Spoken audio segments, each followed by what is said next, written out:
Yeah.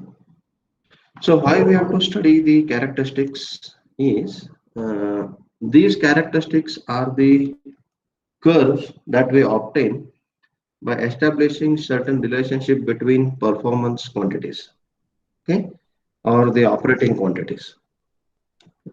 So suppose we have seen so far the torque development. Okay. So what is the torque with respect to the current? What is the torque with respect to the speed? What is the speed with respect to the current or torque? Okay. So by establishing these relationships, we will get to know about how the motor is performing or behaving at what operating conditions. Okay.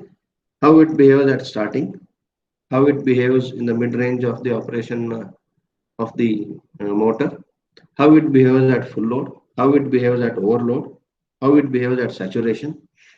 Okay, so these all information, okay, we will obtain by studying these characteristics.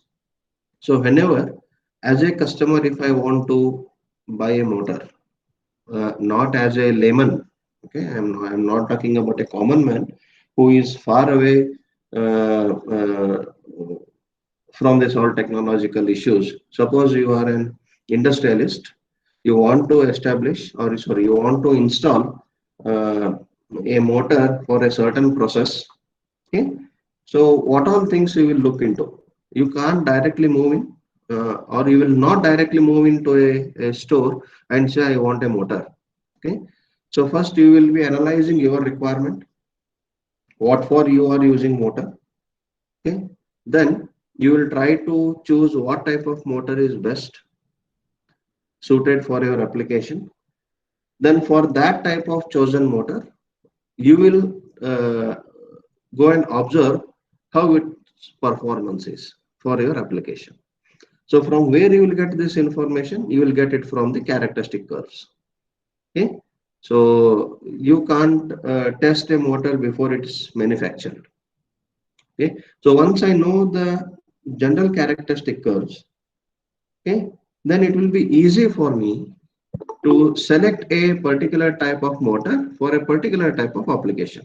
Okay, now suppose I want to drive a load which demands a constant torque.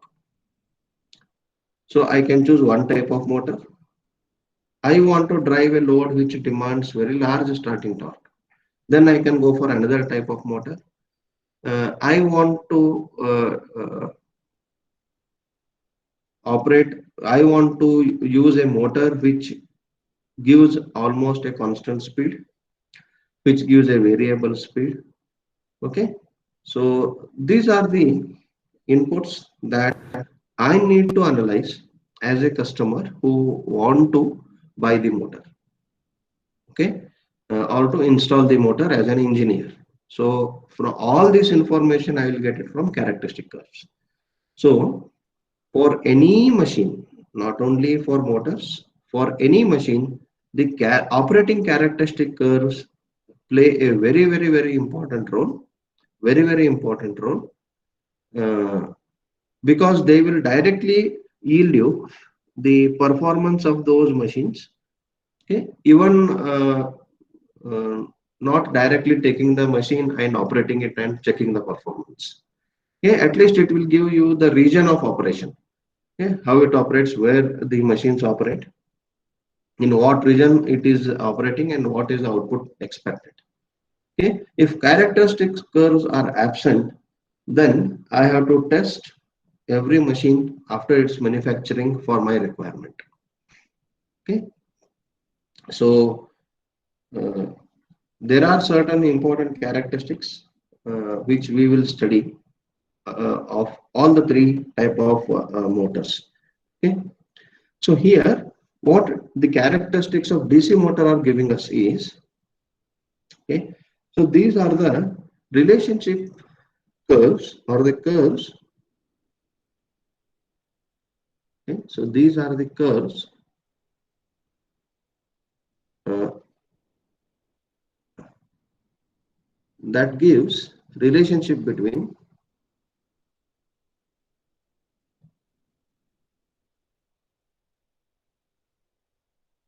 that gives relationship between torque, armature current,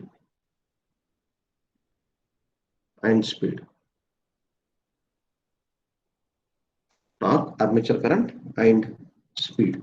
Torque and speed define the output. Armature current defines the input. Okay. Voltage generally we don't take into characteristic curves because voltage will remain constant. Because anything that is operated is at constant voltage. Okay. So the three important characteristics or three main characteristics what we study here are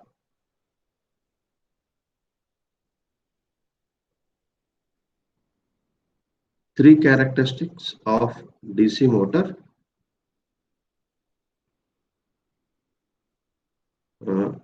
VC or there are various other characteristics. I can take efficiency versus output, efficiency versus torque, okay, output versus torque. There are so many things, okay, but those fall into the derived characteristics. Three main characteristics from the three principal quantities. So principal quantities are torque, armature current, and speed. Okay. So first one is torque armature current characteristics.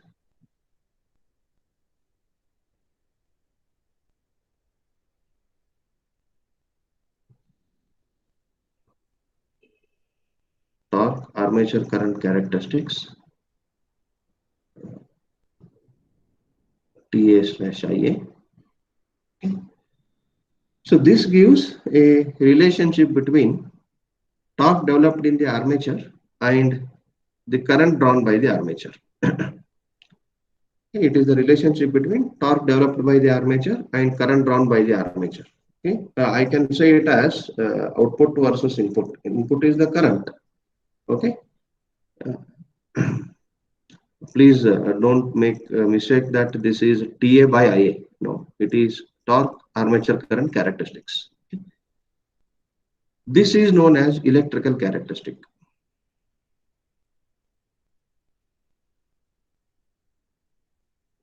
This is known as electrical characteristic of DC motor. Okay, so this is known as electrical characteristic of DC motor. The second principal characteristic is speed armature current characteristic.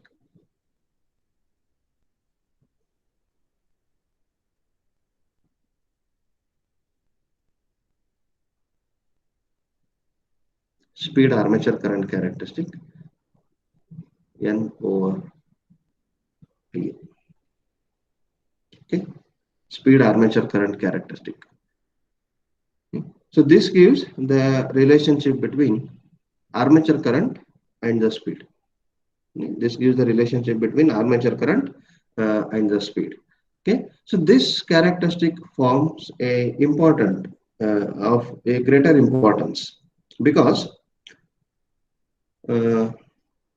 armature current is one such quantity which has to be decided well before the machine is designed only, not only installed. Okay, because it defines the power capacity, one thing. It also defines the supply system. Okay, if my supply system or electrical system is not capable of carrying a very large current, then I can't choose a motor of larger armature currents. Okay, so whenever we are choosing any motor for a particular application, whenever we are choosing any motor for a particular application, this speed armature current characteristic is one of the prime reference. Okay, not I don't say this is the only reference. If this was the only important thing, then we would have not studied the other characteristics. So this is of prime importance. Okay, because ultimately what we need out is the speed. Okay, no doubt we need torque to operate the load.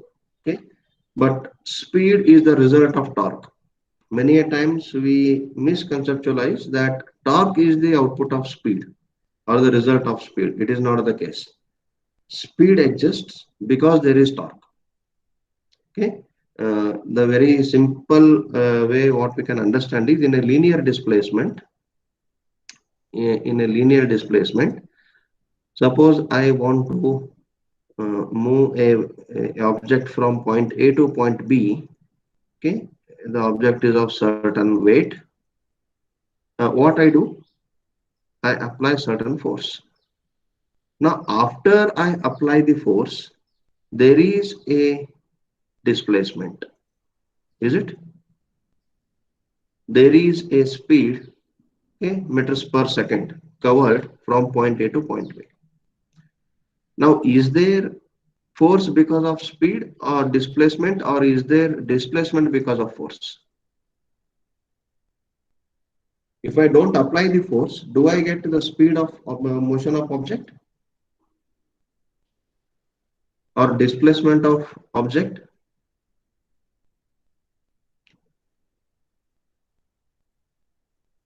Yes? No, right? So the displacement or the speed of motion is because of the applied force. So speed is the result of the force in linear displacement. Likewise, in motor, because conductors on the circumference of the armature are developing force which is tangential. Now this force is compulsorily making the rotor to move because it is free to rotate. So as a result of this cumulative force acting on the circumference of the armature is pushed in a particular direction, and hence the speed builds up. So speed is the result of torque or force, tangential force. It is not the torque result of the speed. Okay, so this we should always remember in motors. Okay, so the grand output of the motor is torque along with speed. So speed is very important output of a motor because the speed cannot be very high. Also, it cannot be very low. Okay, so for any motor, there is a desirable range of operation of with respect to speed of motor with respect to speed. Okay, if the speed goes beyond certain limit because of large centrifugal forces, there may be mechanical damage. If the speed is too low, then motor may not run. Okay, so speed is the grand output of the motor. Okay? So the grand output and the input decides the choice of the motors. Uh, is a principal what we can say quantity quantities that will decide the operation of the motor. So hence second characteristic forms a prime importance in the selection of motor. Okay. Third point is speed and torque characteristic.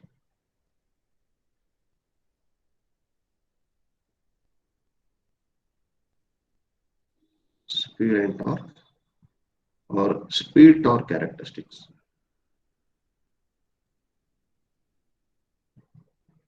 The speed versus uh, torque developed in the armature.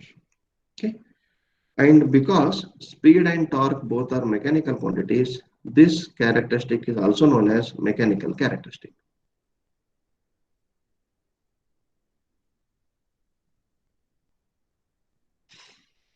This characteristic is also known as mechanical characteristic. Okay.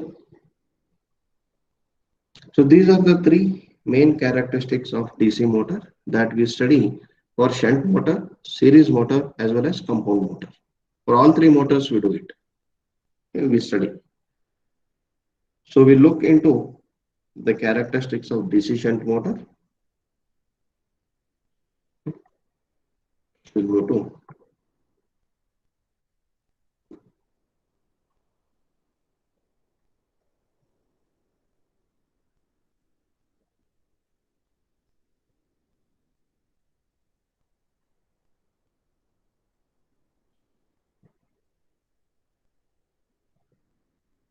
characteristics of DC shunt motor. Okay. So a DC shunt motor.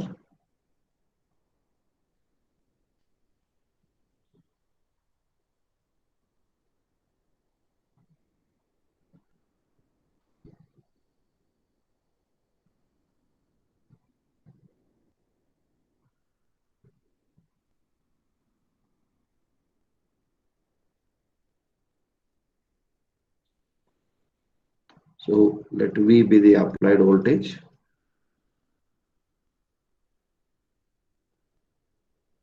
The current drawn from the load line is IL, field current is ISH, armature current is IA, having resistance RA and back EMF EB. Okay. So this is how a DC shunt motor is represented. Okay. So exclusively for DC shunt motor, we know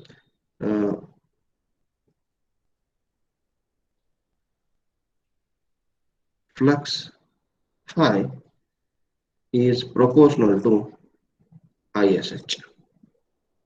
Okay. Actually, flux phi is proportional to ISH into TSH, that is turns per pole. Flux per pole is proportional to current into turns per pole. But we know that once the machine is manufactured, my turns will not change. So my flux will be always proportional to the current. Okay? And ISH is equals to V by RSH.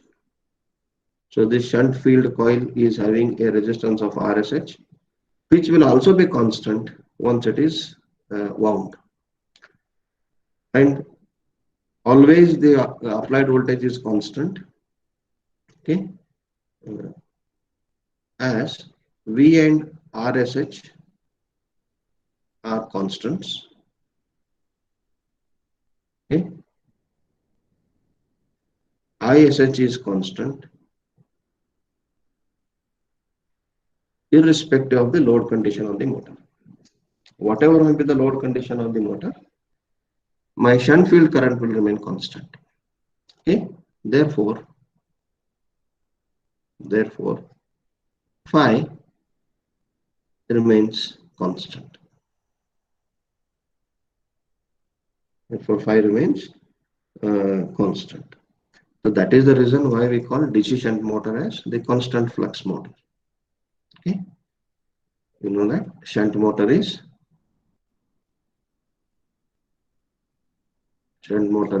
constant flux motor.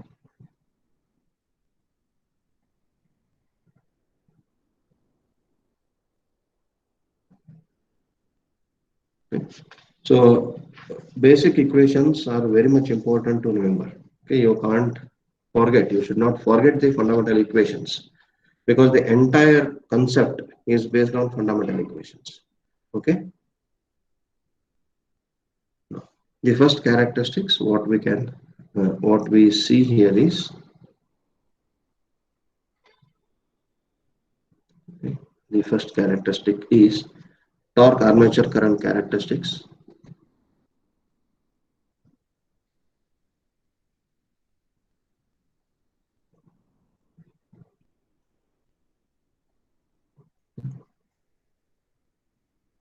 IA characteristic, which is also known as electrical characteristic.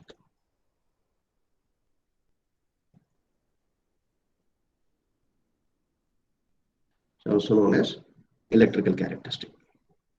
Okay, so when we are dealing with any characteristic, first we should write the equations involving that quantity, because equations will give us the relationships. It is very simple logic that from nowhere I cannot derive the conclusions or analysis. It has to be through mathematical representation of those quantities. So I have TA is equals to 0.159 pi Z IA into P by A. Okay, so this will give us the relationship between torque and armature current. Now for any given motor,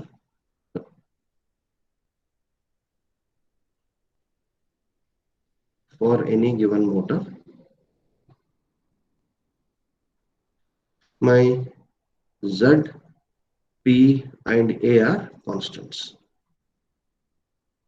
They won't change once the motor is constructed. Therefore, I can write torque TA is proportional to phi into Ia. Okay.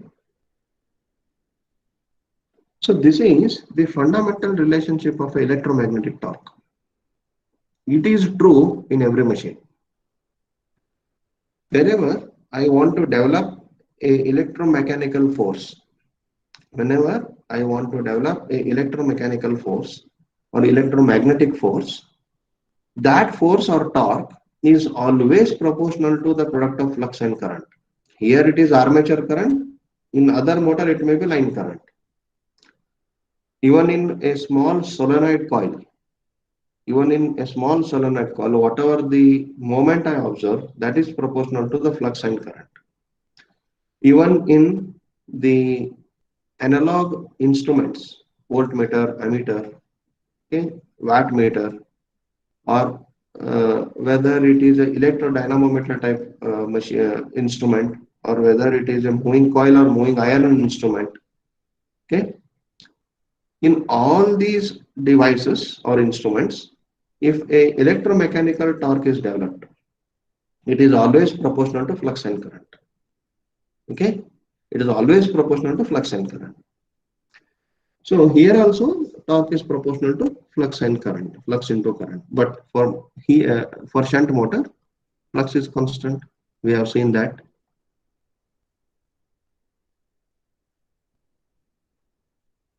For shunt motor, flux is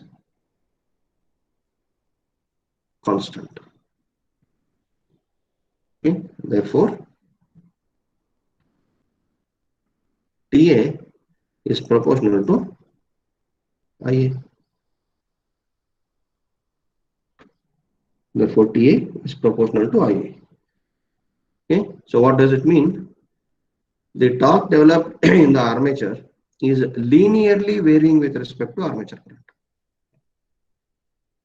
Torque developed in armature is linearly varying with respect to armature current. Therefore, what would be my characteristic curve? If I plot a characteristic here,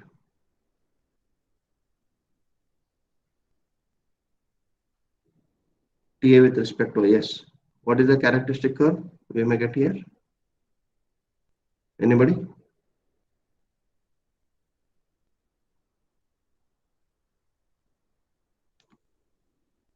Linear. Linear. Linear means what? What will be the curve? Origin. Yes? Line passing through the origin. Exactly. It is a straight line passing through the origin. And the slope of the line depends upon ZP and A. Okay. A straight line passing through the origin. Now this is the torque developed in armature. If I want to get a shaft torque, okay, we know that shaft torque is a little bit lesser than the armature torque for any given armature current. Okay. I can get a shaft torque by drawing a straight line parallel to the TA starting from say some IA dash. Okay. So this is TSH. Okay. So there will be always and this is this gap, whatever the gap you are observing here. Okay. This gap is iron friction loss.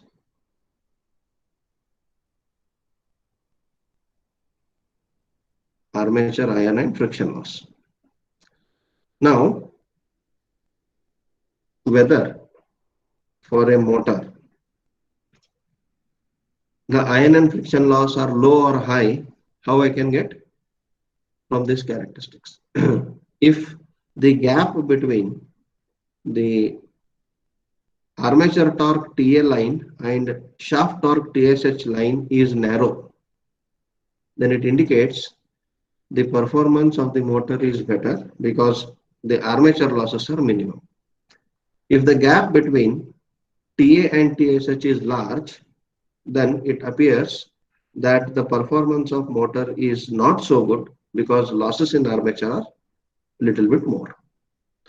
So this is the usefulness of a characteristic, that when I want to get the motor, buy the motor, install the motor, these characteristics will help me to decide. Okay. So how the characteristics are drawn, how the characteristics are obtained, that is important. That is very, very important.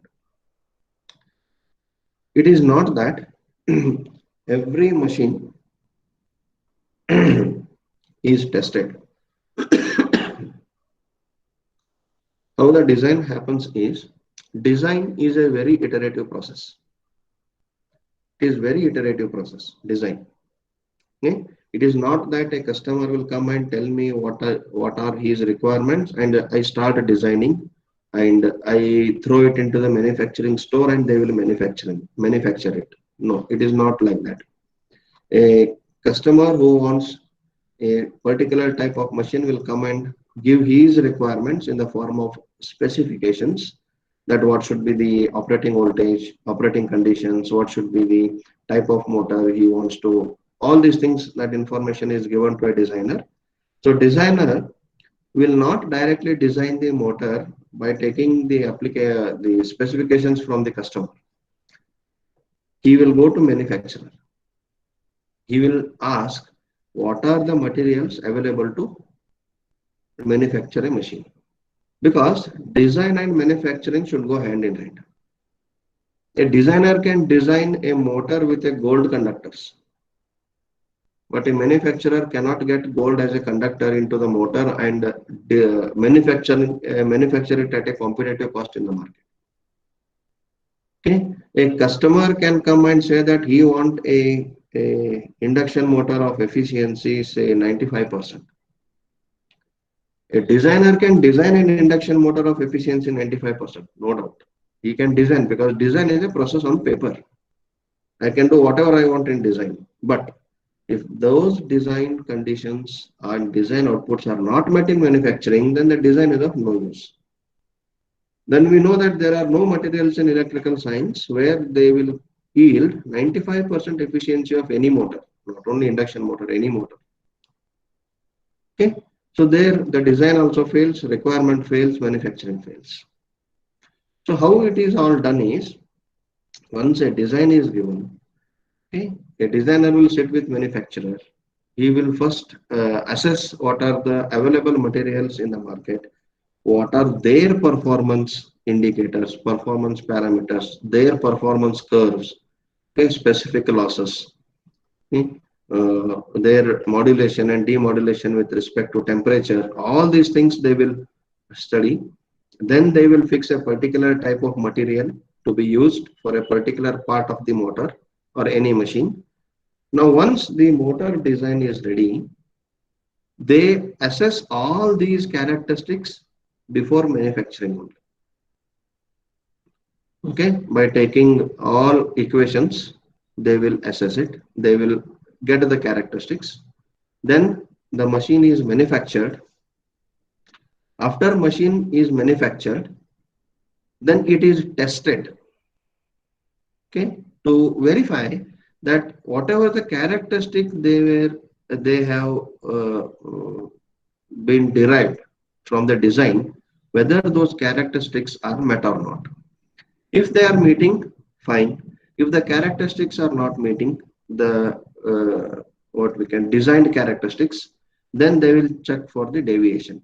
Why there is deviation? Again, the testing will be done.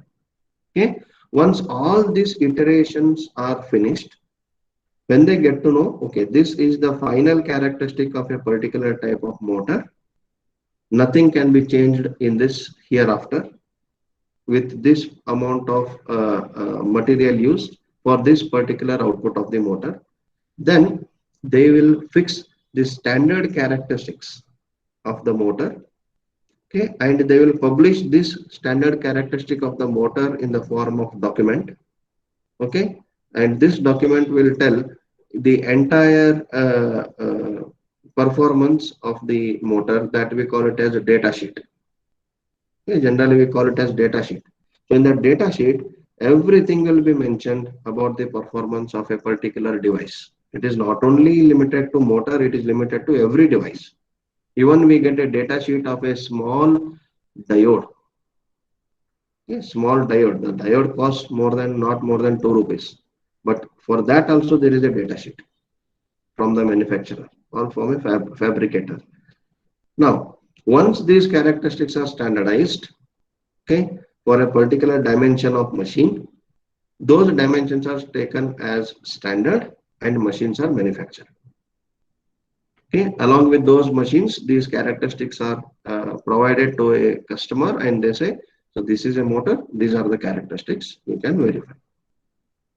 So this is how the characteristics have got a very big role to play in selection of any motor, not only DC, AC, DC, or any motor, and deciding its application important, okay, based on its application.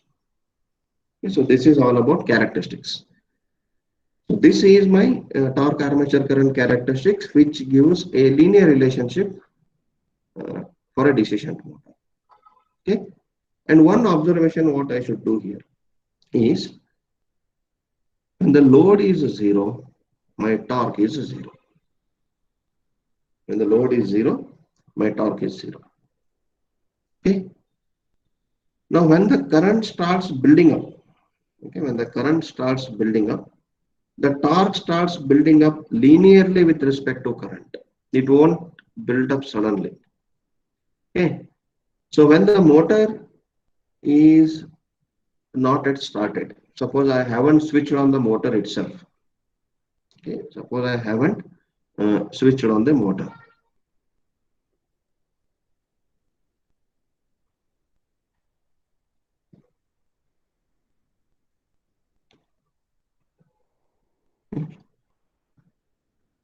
Now the switch S is open.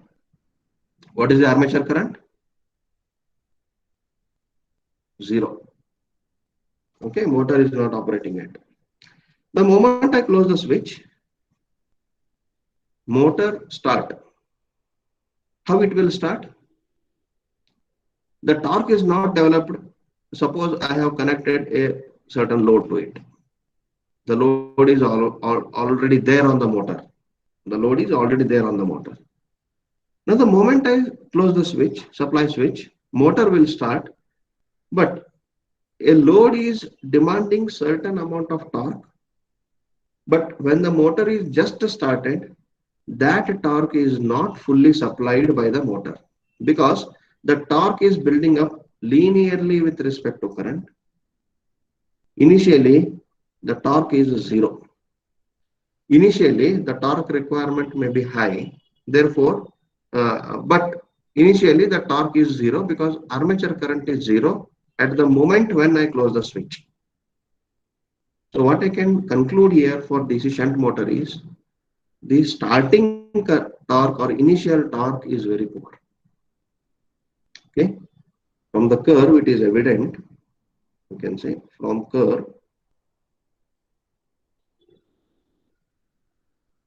we see that starting torque of DC shunt motor is poor.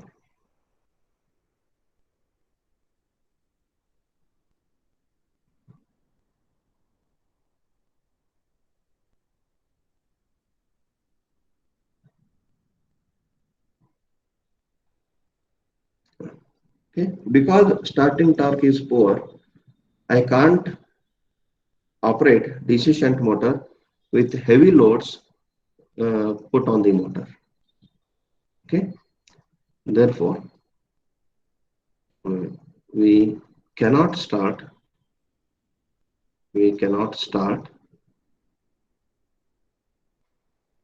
DC shunt motor with heavy load on it.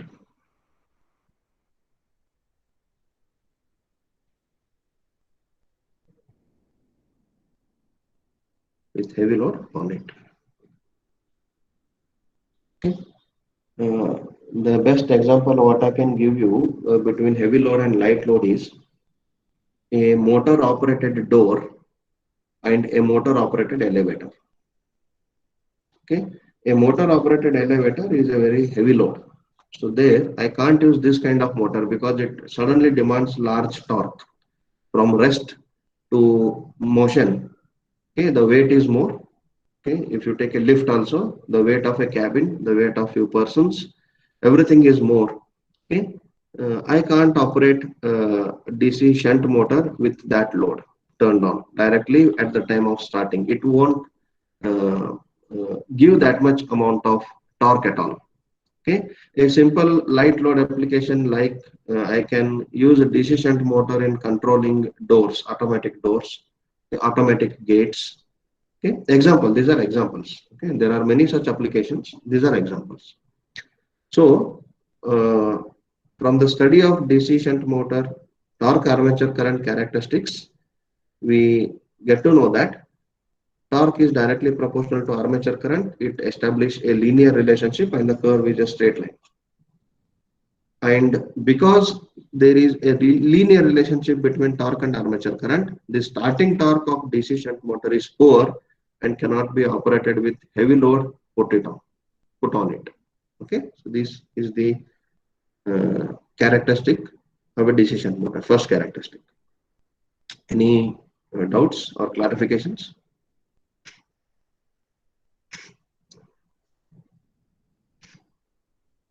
Yes. No, sir. Sometimes you may feel that the explanation is going beyond certain point. It is because we are surrounded by these motors everywhere.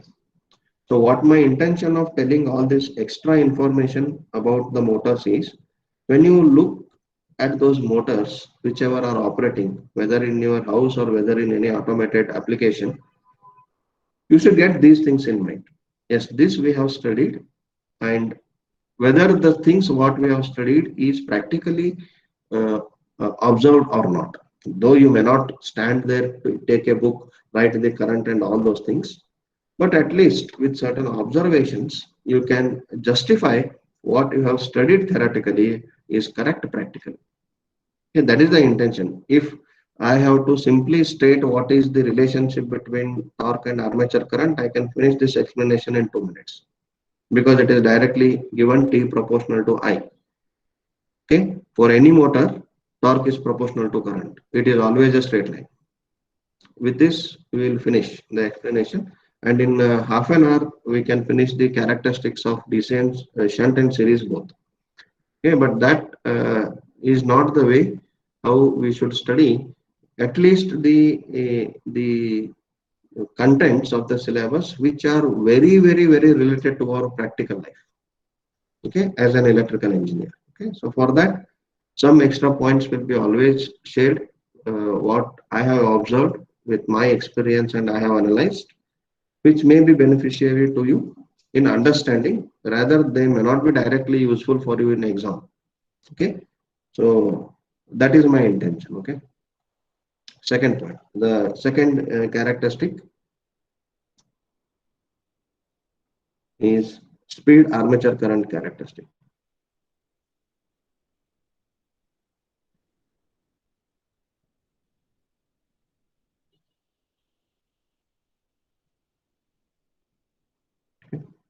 Speed armature current characteristics.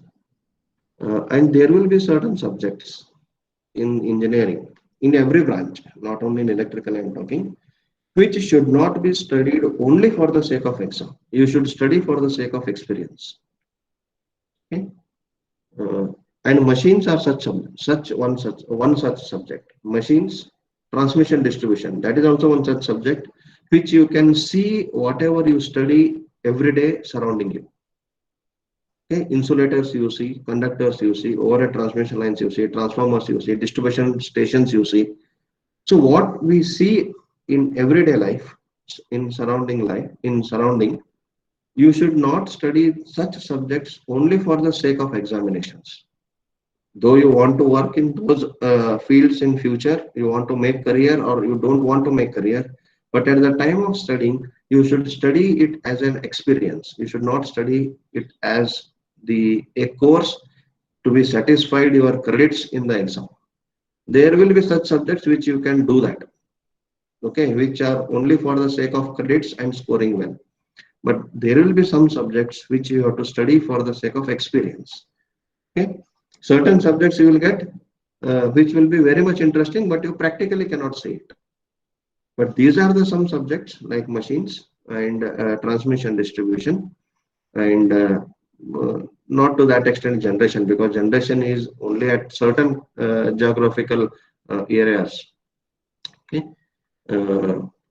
So these kind of subjects you will be observing the contents what you study here, you observe every day, you can see every day.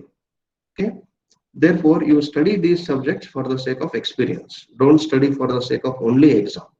Okay, don't worry, even if you score less in this, fine, no issues, but you should study for the experience. Okay, second is speed armature current characteristics. Okay? So there is no direct equation which will relate the speed and armature current directly.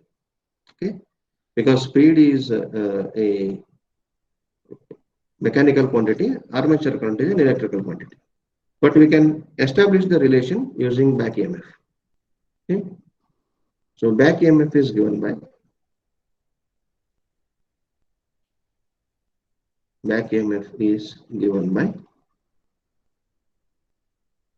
EB is equals to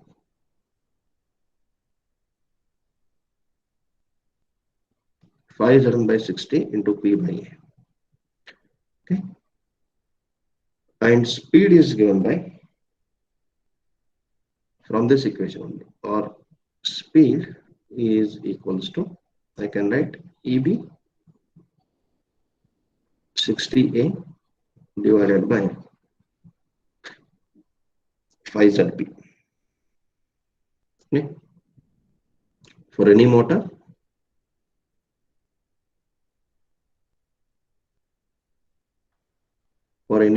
my Z, P, A are constants. 60 is obviously a constant.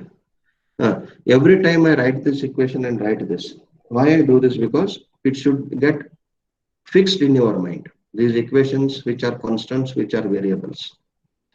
But in textbooks, they won't do this way. Only in one page, they will be giving this relation, and they have established n proportional to EB by 5. They use it every time wherever it is necessary. So again, you have to go back and refer from where this equation has come, n proportional to EB by 5. Okay. The purpose of using these equations repeatedly, getting n repeatedly, and again writing ZPA constant repeatedly is that in your subconscious mind, you should fix that, okay, this is the equation, these are constants, always. Okay, that is the reason, repetition. Okay. Don't get bored that every time I write this equation, I tell the same thing. Okay, because certain things are to be repeated, however simple they are, because many a times we forget the simple things. Okay. Constant, my n is proportional to EB by 5. N is proportional to EB by 5. Okay. For shunt motor, phi is constant.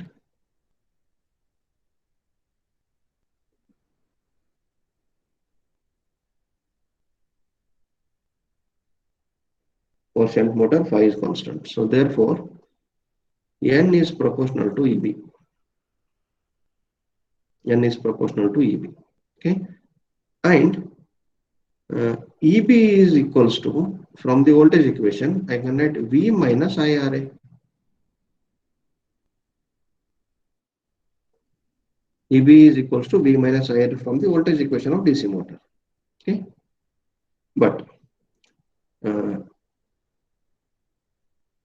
at rated voltages, at rated applied voltage,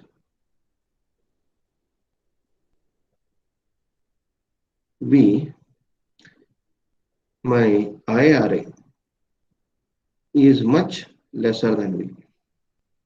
Because armature resistance is very small. It will be generally less than a ohm. Armature resistance is very small. So because armature resistance is very small, the drop IRA is also very small. It is a few volts, some 3 volts or 4 volts if the operating voltage of the motor is around 200 volts. Okay, so it is less than 5%. Therefore, my IRA is very, very small when compared to V. Hence, V minus IRA is not much different from V. So V minus IRA is very nearly equal to V. Okay? V minus IRA is very nearly equal to V. Therefore, EB is nearly equal to V. The back EMF is generally very nearly equal to the applied voltage. If applied voltage is 220, back EMF will be generally around almost more than 205 to 210 volts. Okay. So because applied voltage is constant, okay, as applied voltage is constant,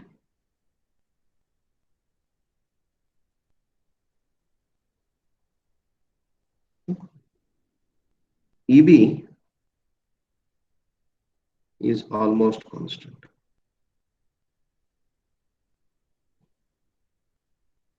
EB is almost constant. No doubt, EB will vary as armature current increases. Okay, at armature current, as armature current increases, V minus IRA also varies. It will decrease. EB will decrease, but it will not decrease sharply. Okay, it will not decrease sharply. The decrease is very small. The drop is very small. Okay, therefore, speed also remain fairly constant.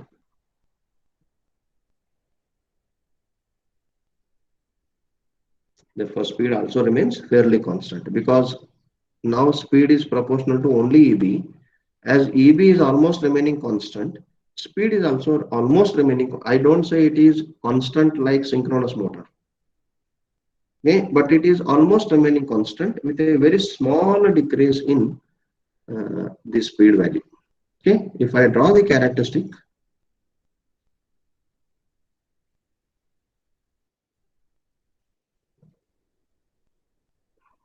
this is speed and armature current. Ideally, it should be the characteristic. This is ideal. Okay. In ideal case, Ra will be 0. In ideal motor, my armature resistance is 0. Therefore, my V minus IRA is V. And EB is equal to V. N is proportional to EB, it will remain constant. But practically, a small change in speed occurs. And change in speed is prominent at larger values of I. This is change in speed. It is prominent in larger values of I. This is practical. But even though the change is very small, okay, the change is very small, hence DC shunt motor is known as constant speed motor. As speed is fairly constant, okay, DC shunt motor is known as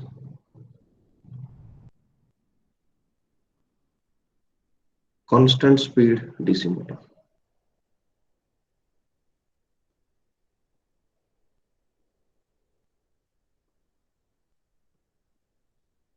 It is known as constant speed DC motor. Okay. So, any doubts? Any clarifications up to this?